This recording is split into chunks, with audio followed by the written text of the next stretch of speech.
Ko'p dasturchilar aynan PGP akademiyasidan chiqqanligi sababli o'zim aynan PGP akademiyasini tanlaganman. Ijtimoiy tarmoqlar orqali o'quv markazlarini qidira boshladim. Shu orqali PGP akademiyasini topdim. Darslar asosan 3 soat dars bo'lardi. 3 soatdan qolib ham dars qilardik.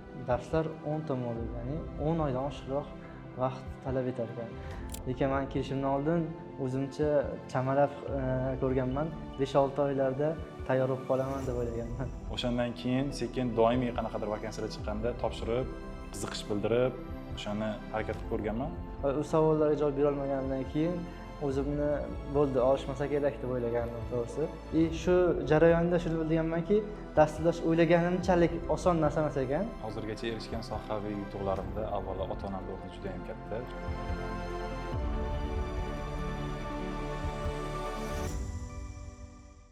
Avvalambor assalomu alaykum. Men ismim Abbosjon, Qashqadaryo viloyati G'uzor tumanidanman. Yoshim 21da Toshkent axborot texnologiyalari universitetida 4-bosqich talabasiman hamda Ijtimoiy himoya milliy agentligida .NET backend dasturchi sifatida ishlayman. Assalomu alaykum. Men Shohruh Mahmudov. Toshkent shahridagi Inha universitetini tamomlaganman va hozirda .NET backend developer sifatida ishlayapman. IT ga bo'lgan qiziqish yoshligimda o'zi uyimizda noutbukimiz bo'lardi. Yoshligimizdan o'sha noutbukdan foydalanib, har xil ilovalarga kirib, internetga ulangan holatda har xil ilovalarga kirib, Word, Excel shunga o'xshagan narsadan boshlangan. Keyin maktab davrida o'rtoqlarimiz bilan birgalikda kompyuter xonalarga borib, har xil igralar o'ynaganmiz. Shundan keyin 2021-yilda o'qishga kirganimda, aynan yo'nalishim IT sohasi bo'lganligi uchun Toshkent axborot texnologiyalari universitetiga kirganimda, IT sohasini aynan darslari hamma narsa IT sohasi bo'yicha ketgan. O'shanda bilganman, aynan men IT mutaxassisi bo'lishim kerakligini o'shanda tushunib yetganman. IT ga qiziqishim yoshligimdan boshlangan deb aytsam ham bo'ladi. Elektronikaga qiziqishim sababli maktabda fizika faniga ancha qiziqish bildirganman. Shu sababli u yo'nalishda olimpiadalarga qatnashganman.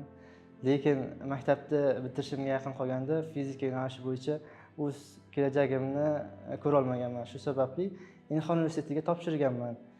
Chunki fizika yo'nalishidagi tengdoshlarimning ko'pchiligi dasturlash yo'nalishiga katta qiziqish bildirgandi. PGP ni topib kelishim, PGP IT akademiyasi juda ham mashhur akademiyalardan bo'lganligi sababli oldindan o'sha Instagramdan, Telegramdan doimiy kuzatib borganman. Juda ham ko'p dasturchilar aynan PGP akademiyasidan chiqqanligi sababli o'zim aynan PGP akademiyasini tanlaganman va boshida aynan foundation kurslarida yozdirganman. Biroz muddat kutganman va kurslar boshlanishga chaqirishgan bizga mentor biriktirilgan Aloviddin Ruhiddinov ustozimiz bizga biriktirilgan va u ustoz bilan birgalikda aynan foundation darslarini davom ettirganmiz. Inhaga kirgandan keyin turli xil dasturlash tillari bizga o'tildi va ularning ichidan aniq bittasini men tanlab o'zimga maqsad qo'yib, unga chuqurroq kirishim kerak edi va chuqurroq bilim olishim kerak. Shuning uchun men kurs qidirishni boshladim. Ijtimoiy tarmoqlar orqali o'quv markazlarini qidira boshladim. Shu orqali PGP akademiyasini topdim. Aynan ustozimiz Aloviddin Ruhiddinov darslarida juda ham o'zimni emin-erkin his qilganman, chunki darsi juda ham sifatli bo'lgan.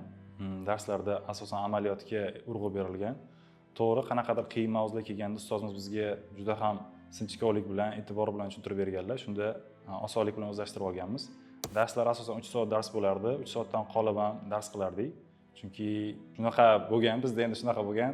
Shu foundationda yaxshi natija bilan tugatsak, o'sha asosiy modulga o'tganimizda qiyinchilik bo'lmaydi degan narsani o'zimga maqsad qilib qo'yganman. Shu uchun yaxshi dars qilishga harakat qilganman. Birinchi moduldan o'tganimizda o'sha yaxshi natija chiqqan. Keyin ikkinchi modul boshlanganida aynan biroz qiyin mavzular boshlangan. Butun guruh sal qiyinchilik boshlangan. Butun guruh muammolar bo'lish boshlangan. O'shanda ustozimiz bizga yaxshi tushuntirib ketganlar. Bu qiyinchilik emas, bu shunchaki oddiy sinov, bundan harakat qilsalaring o'tib olasizlar. O'sha gaplardan keyin butun guruh bilan sekin harakat qilib ikkinchi modulni ham muvaffaqiyatli yakunlaganmiz. Akademiyaga kelgandan keyin birinchi darsdagi taassurotlarim juda o'zgacha bo'ldi. Chunki u yerdagi muhitni ko'rdim, bolalarni ko'rdim, maqsadlari, bilimlari hammasini ko'rdim. Shundan aniq bildimki, muhitni ahamiyati katta ekan. Darslar boshlangandan keyin shuni bilganmanki, darslar 10 ta modul, ya'ni 10 oydan oshiqroq vaqt talab etar ekan. Lekin men kelishimdan oldin o'zimcha chamalab ko'rganman. 5-6 oylarda tayyor bo'lib qolaman deb o'ylaganman. Keyin harakatni boshlaganman. Tezlashtirib iloji boricha, chunki darslarni jarayoni, ya'ni haftada 3 marta degan dars bo'lardi, u o'zimga kamlikdek qilayotgandi. Va qolgan kunlari ham coworking, misol uchun PDPda coworking zonalar bo'lardi, ularga kelib turib dars qilardik. Qo'ldan kelgancha maksimal darajada. Shu jarayonda shuni bilganmanki, dasturlash o'ylaganimchalik oson narsa emas ekan. Chunki ko'pchilik aytardi, shunchaki dasturlashda ofisda kichkina kompyuterchada yozib o'tiradigan, kod yozadigan oddiygina kasb sifatida ko'rardi. Keyin shu jarayonda bildimki, u unchalik ham oson narsa emas. Chunki hamma kasbda o'ziga yarasha qiyinchiligi bo'lgani sababli dasturlashda ham shunaqangi o'ziga yarasha qiyinchiliklar bor ekan. 5-6 oy davomida mentorlarimizni qo'llab-quvvatlashi va o'zi o'rgatgan bilimlari ancha qo'l keldi. Darslar jarayonida qiyin mavzular boshlanganda biroz qiyinchilik bo'lgan, biroz tushkun holat bo'lgan. Bu dasturlash meni soham emas, men qo'limdan kelmaydi, eplolmayman degan narsalar bo'lgan. O'shanda o'zimga o'zim aytganman, har bir sohani baribir qiyinchiliksiz yetuk mutaxassis bo'lishda imkoni yo'q. Shu asosida doimiy dars qilib borganman. Qanaqa qilganman, yechim qanaqa bo'lgan, o'zimni qilgan yechimim. Har kun ertalab o'sha doimiy o'sha soat 9 da Tatu universitetida o'qiganimda, o'sha Tatuning kutubxonasiga borib, o'sha dars qilishni boshlardim. Aynan shu PGP ning darslarini qilardim. O'sha qiyin qanaqadir masalalar kelib qolganda, algoritmga oid narsalar qiyinchilik tug'dirgan. Qiyin masalalar kelib qolganda, o'shani maksimal bo'laklarga bo'lib, o'shani qanaqadir o'zimga yechim topib, o'shani yechishga harakat qilganman. Ustozimizga yozganman, agar qanaqadir muammo bo'ladigan bo'lsa. Xohlamaganman, aynan shu narsani keyingi darsgacha olib borib, yana ustozga uni aytib, ustoz uni yechimini qilishni xohlamagan. O'zim maksimal harakat qilganman o'sha yechim qidirishga.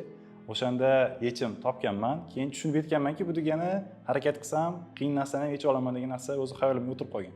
Shu bilan doimiy o'sha tongda chiqib, kutubxonaga borib dars qilishni davom ettirganman. O'shanda bilamanki, bu degani ko'proq dars qilsam, o'sha modul egzamlaridan yoki qanaqadir ustoz darslarida qiyinchilik tug'dirmaydi degan narsa bo'lgan. Keyin yana bitta menga yoqadigan narsa bo'lgan, aynan ustozimiz darslarida, aynan foundationda nazorat etyapman. Foundation darslarida ustozimiz qanaqadir masala berganda, bitta masala berganda, butun guruh bilan ishlash, butun guruhga aynan masala tashlanganda, ularga nisbatan ancha tezroq shu masalani hal qilganda ancha xursand bo'lganman. Chunki u nimanidir natijasiligini tushunib yetganman. Men doimiy dars qilishimga bu degan shu natija ko'rinyapti. O'shanda ancha xursand bo'lganman. Ustozimizni ko'ziga ko'ringanman deb ayta olmayman-ku, lekin nazarlariga tushganman deb ayta olaman. O'quv jarayonida turli xildagi proyektlarni qilganmiz. Ulardan misol keltiradigan bo'lsam, elektron tijorat yo'nalishida e-shop proyektimiz bor va onlayn kutubxona yo'nalishida book management proyektlarimiz bor. Ulardan misol uchun book management proyektini gapirib o'tadigan bo'lsam, loyihada kitoblarni misol uchun yuklashimiz mumkin, qidirishimiz mumkin. Har xil, misol uchun undan zakaz berish mumkin kitoblardan.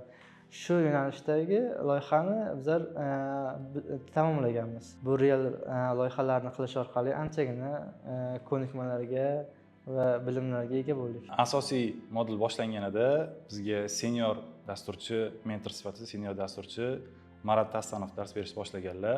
Senior bo'lganliklari uchun unaqa batafsil har bitta darslarda umumiy qilib ma'lumot berib o'tib ketganlar. Shunda biroz qiyinchiliklar yuzaga kelishni boshlagan, chunki baribir biz C++ dasturlash tilidan birdaniga C# o'tganimizda baribir sintaks narsalarda biroz tushunmovchiliklar, qanaqadir taqqoslash, misol uchun ustoz bizda bu narsa cout qilib yozilgan, bu yoqda system console write line sifatida ketyapti, qanaqadir shunga o'xshagan aslida noto'g'ri savollar, lekin bizga shu narsa u narsani bermaslikka iloji bo'lmagan, chunki yangi boshqa dasturlash tiliga birdaniga kirishib ketish biroz foundationdan chiqqan o'quvchi uchun biroz muammo bo'lgan. O'shanda darslarimizda maksimal o'sha Marat aka tushuntirib, xullas hali bu boshlanishi, sizlar bundan kattaroq proyektlarga kirishlaring kerak, bu hali boshlanishdan unaqa qiyinchilik sifatida gapirmaydi deb aytib ketganlar. Ustozimiz Marat aka bizga boshidan, kurs boshlanishidan yangi texnologiyalar sifatida birdaniga WinForms va VPF ni o'rgatishni boshlaganlar. O'shanda interaktivroq dars bo'ladi deb o'ylayman. Men ham rostdan shunaqa bo'lgan. Ko'zimizga ko'ringan, yozgan kodlarimizni o'zimiz ko'rganmiz, qanaqa natija chiqishi, nima bo'lishi hammasini ko'z oldimizdan o'tkazganmiz. Shunda biroz bo'lsa ham bizga yengillik bo'lgan. Baribir o'zingiz kod yozyapsiz, natijasi faqat qora konsulda chiqishi biroz g'alati, qanaqadir rangli bir battillar ustiga bossangiz nimadir natijalar o'zgarishi, shunga o'xshagan holatlarda tezroq kirishib ketish, aynan asosiy modulga tezroq kirishib ketish bizda jarayonlari bo'lgan. 5-6 moduldan o'zi vakansiya chiqsa topshiringlar degan gaplarni e'tiborlar doimiy. Men o'ylaganmanki, aynan PGPda to'liq 10 modul o'qiganimdan keyin ishga kirishga tayyor bo'laman degan tushunchani olib tashlashga ustozimiz yordam berganlar. O'sha sekin vakansiyalar chiqqanda vakansiyalarga topshirishni boshlaganman. Telegramda ustoz Shogird Telegram kanalida e'lon berganman. Misol uchun stajirovkaga ishga kirmoqchiman, yosh migrantlarda aynan .NET sohasini bilaman. Bilgan texnologiyalarni yozganimda natija bo'lmagan. Hech qanaqa natija bo'lmagan, hech kim yozmagan Telegramdan. O'shanda tushunib yetganmanki, aynan hozirgi kunda ish topish oson emas. Bu degani men ko'proq harakat qilishim kerak ishga kirish uchun. O'shanda bitta narsa bor, o'zimizda shu narsa rivojlanib boryapti. Hammada ham har xil, menda shu narsa bo'lgan. Asosan o'zim ko'proq bir o'zim dars qilganligim sababli qora kodr bo'lib qolganman. Faqat kod yozaman, unaqa sherik bilan jamoaviy ishlashdan biroz uzilib qolganman. O'shanda aynan katta loyiha e-commerce'da sheriklar bilan birga ishlagan bo'lishim mumkin, lekin ungacha doim o'zim ishlab kelganligim uchun biroz muammolar bo'lib qolgan. Qora kodr, hech qanaqa LinkedInda meni profilim yo'q, hech qanaqa Telegramda meni kanalim yo'q, hech narsa yo'q. Meni tanitadigan hech narsa bo'lmagan. O'shanda tushunib yetganman, meni tanitish uchun ham qanaqa harakat qilishim kerakligini tushunib yetganman. LinkedInga o'zimda o'sha bilgan texnologiyalarim hammasini batafsil qilib yoritib borganman. O'shandan keyin sekin doimiy qanaqadir vakansiyalar chiqqanda topshirib, qiziqish bildirib, o'shani harakat qilib ko'rganman. Keyin ishga kirishimiz aynan ijtimoiy himoya milliy agentligida vakansiya chiqqanda borganman. Ijtimoiy himoya milliy agentligiga va team lead bilan aynan suhbat bo'lgan, ishga kirish oldi suhbati bo'lgan. Taxminan 1 soat, 1,5 soat atrofida suhbat bo'lgan. Qanaqadir qiyinchilik tug'dirmagan, chunki aynan ustozimiz aytib ketgan, doimiy ustozimiz aytib boradilar. O'zlaring o'qishlaring kerak. Biz beradigan bilimlar faqat o'sha kerakli narsalarni beramiz. Qolgan, misol uchun juda ham mayda narsalar bor yoki juda ham elementariy narsalar bor, lekin vakansiyada shunga o'xshagan o'sha elementariy joylardan solib qolish mumkin. Uni o'zlaring o'qib olishlaring kerak degan narsalar bo'lgan. O'shani o'qib yurganim uchun qanaqadir menda o'zimga ishonch bilan gapira olganman. Team lead bergan savollarga ishonch bilan gapirganman. O'shanda o'ylaganmanki, aynan stajirovkaga topshirayotganligim uchun stajirovkaga kirdim deb o'zimga o'zim aytganman va javob berishgan. Ertasi kuni keyin o'sha stajirovkaga kirdingiz deb. Ishga kirish jarayoni qiziqarli bo'lgan. Chunki 6-modulda o'qib yurgan paytlarimiz rezyume tayyorlab, ishlarga topshirishga harakat qila boshlagandik va darslarning birida sherigim kelib qolib, o'zini ishga qabul qilinganligi haqida menga aytgandi va men undan so'ragandim, qanaqa ish jarayonlari, qanaqa haqiqatan ham boyagi qiyinmi yo osonmi? Uning aytishi bo'yicha u umuman boshqacha, juda ham boshqacha deb aytdi o'sha u yerdagi sharoitni va meni ham taklif etdi ishga. Keyin o'sha momentda menda boshqacha hissiyotlar paydo bo'ldi. Chunki hali tayyor emasman deb hisoblardim o'zimni. Suhbatga borishga baribir qaror qildim. Chunki mendan nima ketdi, baribir borganim bilan hech yo'qotmayman degan fikr o'tdi va suhbatga bordim. Suhbatga to'g'risi qattiq tayyorlandim, nazariy jihatdan ayniqsa. Bordim va o'zim kutgan va kutmagan savollar ham tushib turdi orada. U yerdagi team liderni shaxsan o'zi suhbatdan o'tkazdi va ayrim qiyin savollarga javob bera olmadim. Va u savollarga javob bera olmaganimdan keyin o'zimni bo'ldi, olishmasa kerak deb o'ylagandim to'g'risi. Lekin meni oldi va qabul qildi. Amaliyot o'tashimni aytdi shu sabab shunda. Stajirovka davomiyligi bizda 1,5 oy davom etgan. Bizda aynan biz qo'shilgan katta loyihada bizni proyektimiz juda ham ko'p tasklar ostida o'tirganda biz stajirovkaga kirib kelganmiz va shunda bilganmizki, bizga sekin-sekin task berish boshlangan. Asta-asta biz kattaroq tasklarni so'rashni boshladik. Bizga kattaroq tasklar berishni boshladi. Katta tasklar tezroq loyihaga kirib borishimizni o'sha notebookda uyga borib, ulgurmagandan notebookda uyga tasklarni ko'rib chiqib, maksimal kechasi bilan bo'lsa ham o'shani qilib berib, ertasi kun borgan rezultat ko'rsatishga harakat qildik. Katta tasklar bizni pishirib, xullas katta dasturchi o'sha mutaxassis bo'lishimizga yordam berdi? Ishga kirdim, ishni boshladim. Birinchi kundan bordim. U men o'ylaganimdek emas ekan to'g'risi. Ish umuman boshqacha muhit.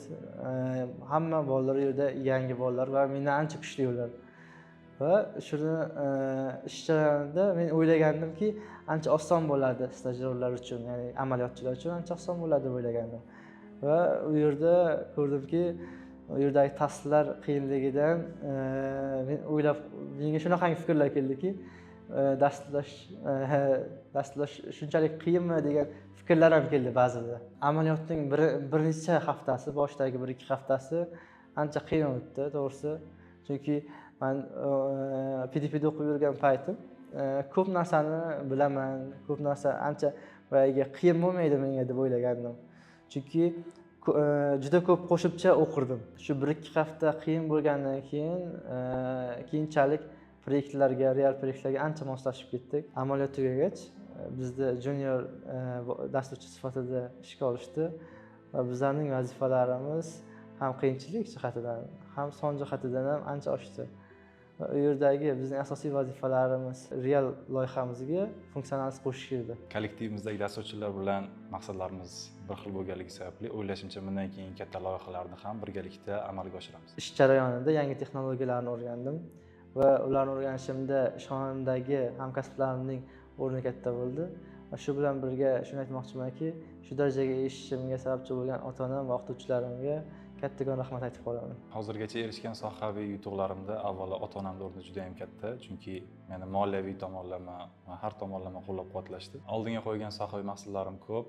Ulardan biri O'zbekistonda birinchi raqamli dasturchi bo'lish. Albatta, bu maqsadlarimga yetishda ustozlarimning o'rni beqiyos. Shu uchun PGP Academy ustozlariga alohida rahmat aytib qo'ymoqchiman.